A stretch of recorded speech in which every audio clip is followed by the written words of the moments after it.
मैं शादी नहीं करना चाहता था। मुझे तो शादी के नाम से ही नफरत थी, क्योंकि एक लड़की ने मुझे रोते हुए बद्दुआ दी थी कि तेरी बेटी मुझ जैसी पैदा होगी, जो हर रात आवारा लड़कों के साथ गुनाह करेगी और तू कुछ भी नहीं कर सकेगा। दरअसल मैंने उस लड़की के साथ बड़ी ज्यादती की थी और मरते वक्त उस लड़की के ये आखिरी अल्फाज थे जो आज तक मेरे कानों में गूंज रहे थे। अचानक एक दिन मुझे एक पुलिस वाले की कॉल आई कि जल्दी से अस्पताल पहुंचो, तुम्हारी बेटी पैदा हुई है।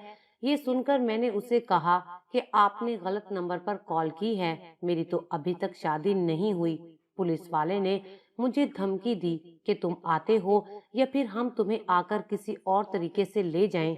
पुलिस वाले की बात सुनकर मैं डर गया और उसी वक्त भागता हुआ अस्पताल पहुंच गया। मगर जैसे ही मैंने उस बच्ची और उसकी माँ को देखा तो मेरे सर पर आसमान टूट पड़ा, क्योंकि वो तो मेरा नाम यूनस है।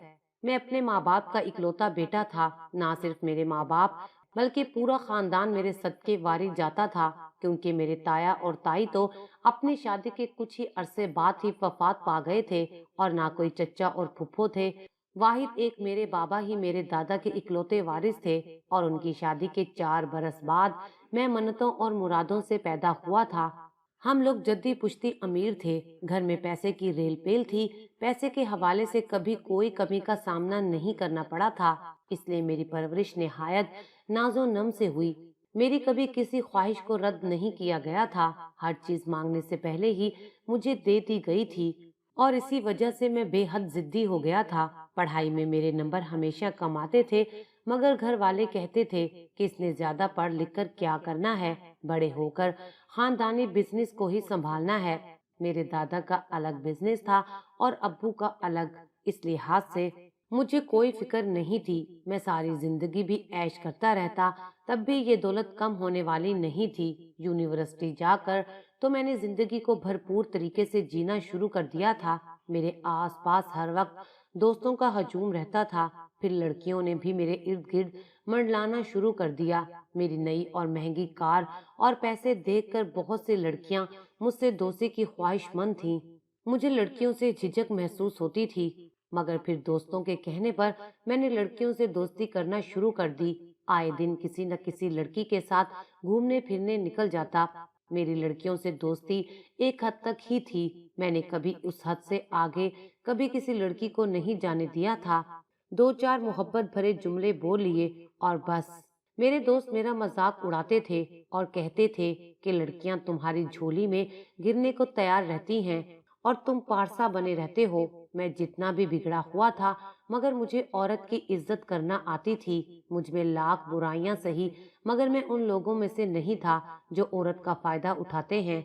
उन्हीं दिनों मैंने अपने दोस्त मुनव्वर के कहने पर गौर किया कि एक लड़की मुझे रोज दूर दूर से देखा करती थी। वो क्लास के आखिरी बेंच पर बैठी थी और शायद मुझे पसंद करती थी। उसकी नजरों से साफ जाहिर होता था।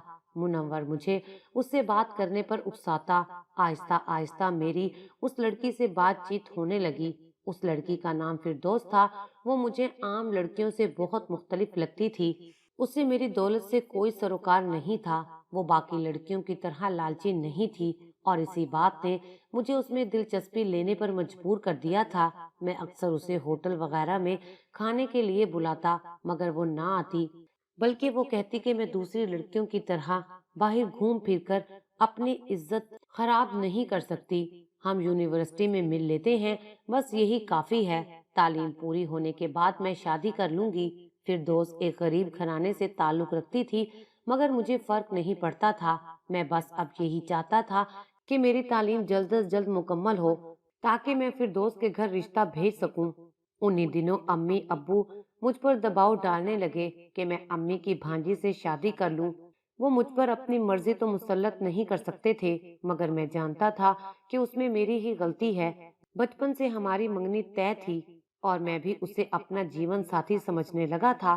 तब तक मेरी जिंदगी में फिरदौस नहीं आई थी। अब शादी के लिए मना करता तो बड़ी मुश्किल हो जाती।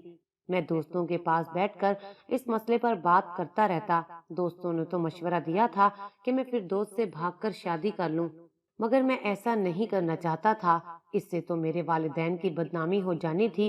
دن یوں ہی گزرتے گئے اور پھر ایک دن میرے دوست منور نے بتایا کہ فردوس کی سالگرہ ہے اور تجھے خبر ہی نہیں۔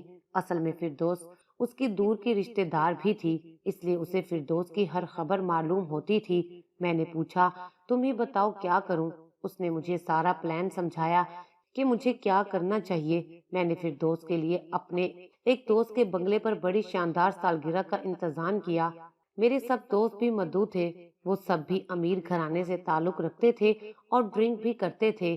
میں ڈرنک نہیں کرتا تھا، مگر اس موقع پر انہوں نے زبردستی تھوڑی سی مجھے بھی پلا دی۔ مجھے تو وہ حرام شراب پی کر کچھ سمجھ نہیں آیا کہ میں کہاں ہوں اور کیا کر رہا ہوں۔ بس مجھے اتنا یاد تھا کہ میں زبردستی فردوس کو اپنے ساتھ ایک کمرے میں لے گیا تھا۔ اس کے بعد ہوش آیا تو دیکھا کہ صبح کے 5 بج رہے تھے اور فردوس رو رہی تھی۔ میں نے حیرانی سے اسے دیکھا، یہ یہاں کیا کر رہی ہے اور رو کیوں رہی تھی؟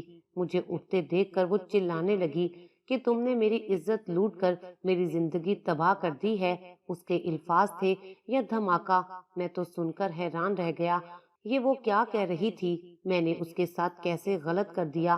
مجھے اپنے آپ سے شرمندگی محسوس ہونے لگی کہ میں اتنا کیسے گر سکتا تھا کہ ایک لڑکی کی عزت پامال کر دی۔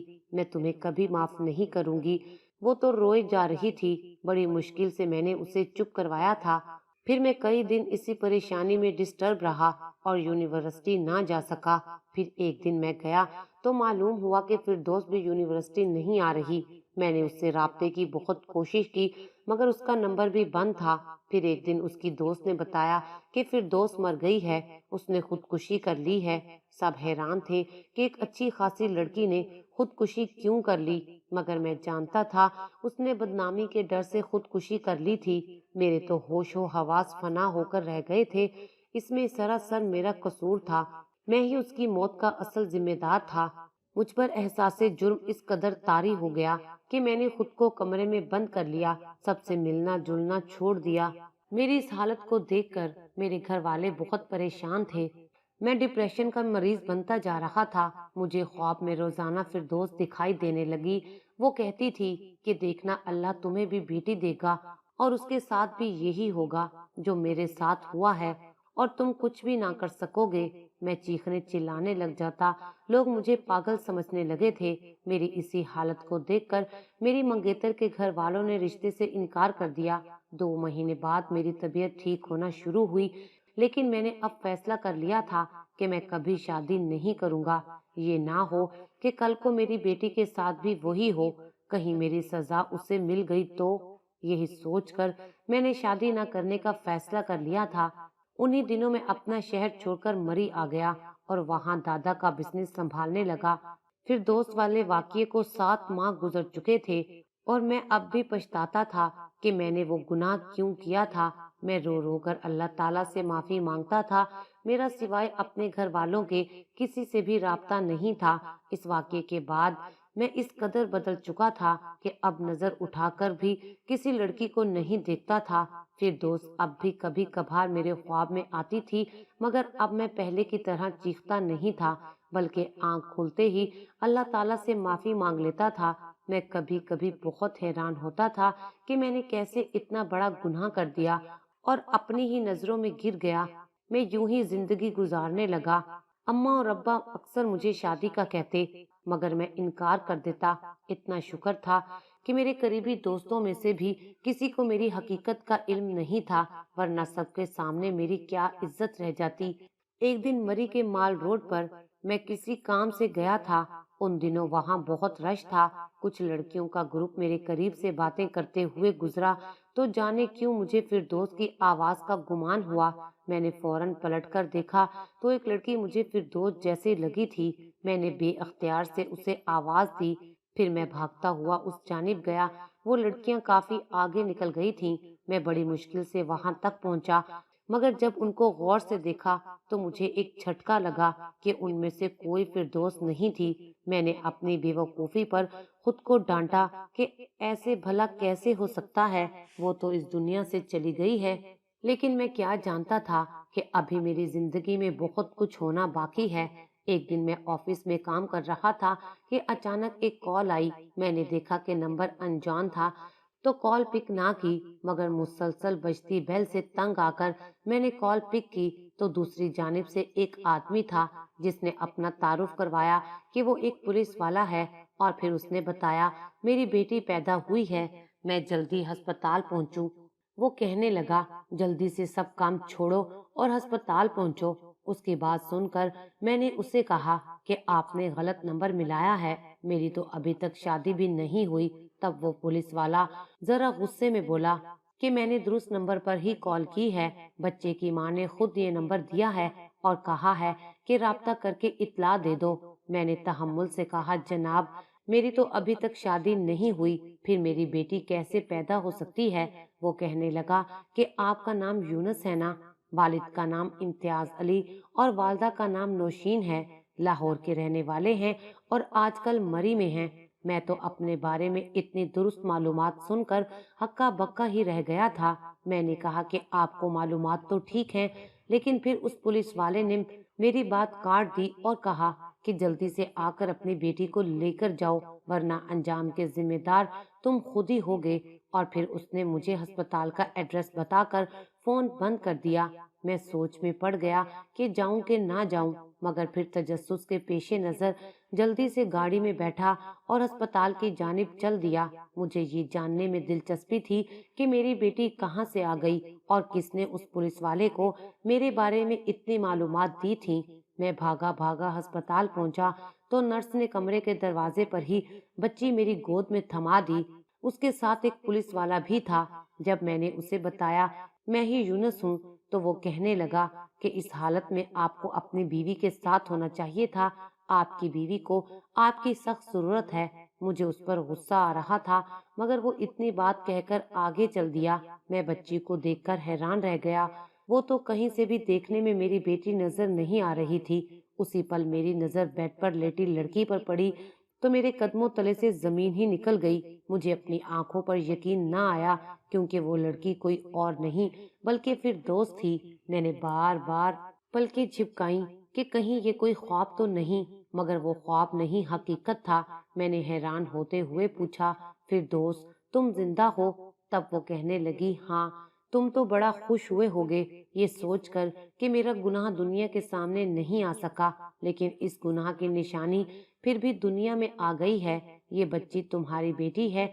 इस वाक्य के एक माह बाद मैं हामला हो गई थी। अम्मा ने मुझे यहाँ भिजवा दिया और मशहूर कर दिया कि फिरदौस मर गई है, क्योंकि मेरे गरीब माँ बाप इज्जत बचाने के लिए यही कर सकते थे। मुझे समझ नहीं आया कि मैं क्या कहूँ। फिरदौस कहने लगी, ये पुलिस वाला मेरा कजन है, इसे मेरे तमाम हालात का इल्म हो गया था, इसने ही तुम्हें फोन करके यहाँ बुलाया था। मैं तो तुम्हें कॉल भी नहीं करना चाहती थी। इतनी देर में वो पुलिस वाला कमरे में आ गया और कहने लगा, ये तुम्हारी बेटी है, इसे ले जाओ। मैं तो ये सुनते ही बुखला गया। मैंने कहा, क्या मतलब है इस बात का? मैं इस बच्ची को नहीं रख सकता। तब वो पुलिस वाला कहने लगा, तो फिर तुम फिरदौस से शादी कर लो और अपनी बेटी को अपना नाम दो, ताकि तुम्हारा गुनाह छुप सके, वरना तुमने गुनाह के साथ साथ एक जुर्म भी किया है, और अगर फिरदौस चाहे तो तुम्हें सजा भी हो सकती है। मैं तुम्हारी हकीकत सारी दुनिया को बता दूंगा, सबके सामने तुम्हारा माजी ले आऊंगा। फिर वो पुलिस वाला मुझे कहने लगा, देखो मैं ऐसा कुछ भी नहीं करूंगा, बस तुम फिरदौस से शादी कर लो। मैं तो पहले ही एहसासे जुर्म में मुब्तला था। उसकी बातें सुनकर मजीद डर गया था। मरी में मेरी बहुत अच्छी इज्जत बन गई थी। मैंने कहा कि इतनी जल्दी वालिदैन को बताए बगैर मैं कैसे शादी कर लूं। तब वो बोला, तुम्हें कल ही फिरदौस से निकाह करना होगा, मेरे पास ज्यादा वक्त नहीं है। और फिरदौस दुनिया वालों को क्या मुंह दिखाएगी कि ये बच्चा किसका है। मैंने फिरदौस को देखा तो वो बिल्कुल खामोश रही थी। मेरे पास माफी का आखिरी हल यही था। मैंने सोचा कि अम्मी अब्बा को बात में बता दूंगा। अगर अभी उनके सामने बीवी और बच्चे को लेकर गया तो जाने क्या हाल हो। निकाह के वक्त हक महर की बात आई तो फिर से फिरदौस का कजन बोला कि 10 तोले सोना और अपना मरी वाला घर लिख दो, ताकि फिरदौस का पल्ला भारी हो जाए।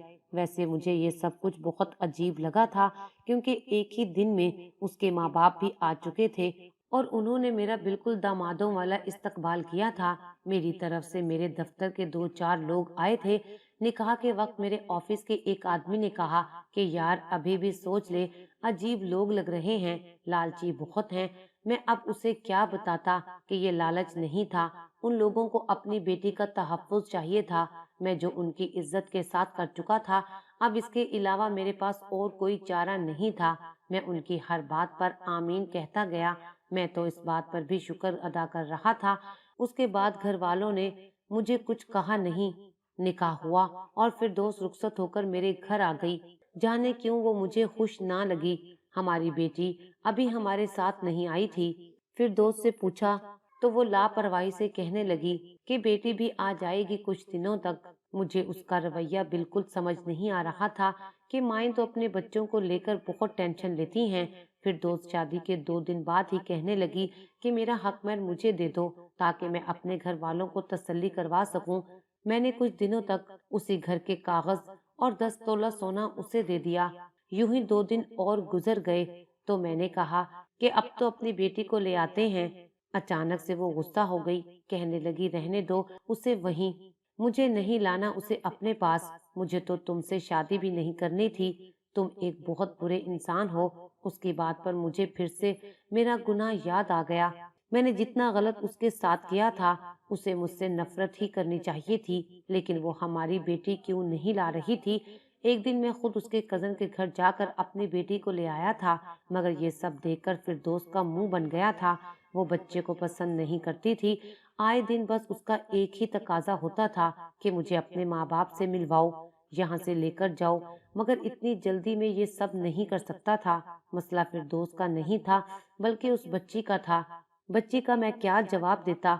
वो कहने लगी कि हम उन्हें अपनी बेटी का बताएंगे ही नहीं, बेटी को यहीं छोड़ जाते हैं। जाने उसे क्या हो गया था। अब वो पहले जैसी फिरदौस लगती ही नहीं थी। उसकी हरकतें अजीब लगती थीं। वो ज्यादातर वक्त अपने मेके यानी अपने पुलिस वाले कजन के घर गुजारती थी। एक दिन मैं उसे लेने गया तो उसको और उसके कजन को अपने बारे में बात करते सुना। उसका कजन उसे कह रहा था कि तेरा शोहर इतना अमीर है, बस तू उसे मुट्ठी में रख। फिर दोस्त उसको जवाब देने ही लगी थी कि मुझे देखकर चुप हो गई। मैंने भी जाहिर किया कि मैंने कुछ नहीं सुना। बच्चे को वो फिर से वहीं छोड़ना चाह रही थी, मगर मैं जबरदस्ती उसे अपने साथ ले आया। वो बच्चे को हाथ भी नहीं लगाती थी। कुछ दिनों बाद मैं अपने कागज ढूंढ रहा था तो मुझे ख्याल आया कि घर के कागजात इधर नहीं हैं। मैंने फिर दोस्त से पूछा तो वो घबरा गई, कहने लगी मुझे नहीं पता। फिर थोड़ी देर बाद कहने लगी मैंने अपने लॉकर में संभाल कर रखे हैं, कागज भी जेवर भी। मुझे शक हुआ तो अगले दिन उसकी गैर मौजूदगी में मैंने देखा तो उसका लॉकर खाली था। पहले सोचा कि उससे पूछूं, मगर फिर चुप कर गया। मैं हरगिज कुछ उल्टा सीधा नहीं सोचना चाहता था। उस दिन मैं फिर दोस्त को बताकर गया था कि मैं बस काम से लेट आऊंगा, लेकिन मीटिंग कैंसिल हो गई तो जल्दी आ गया। कमरे के दरवाजे पर ही उसकी आवाज सुनाई दी। वो फोन पर किसी से कह रही थी कि प्लीज अपनी बच्ची आकर ले जाओ, मुझसे नहीं पाली जाती, कब तक मैं उसकी खिदमत में लगी रहूंगी। ये सुनकर मेरे सर पर कयामत टूट पड़ी। उसी बच्ची की वजह से तो हम दोनों का निकाह हुआ था। उसकी बातें अभी भी जारी थीं।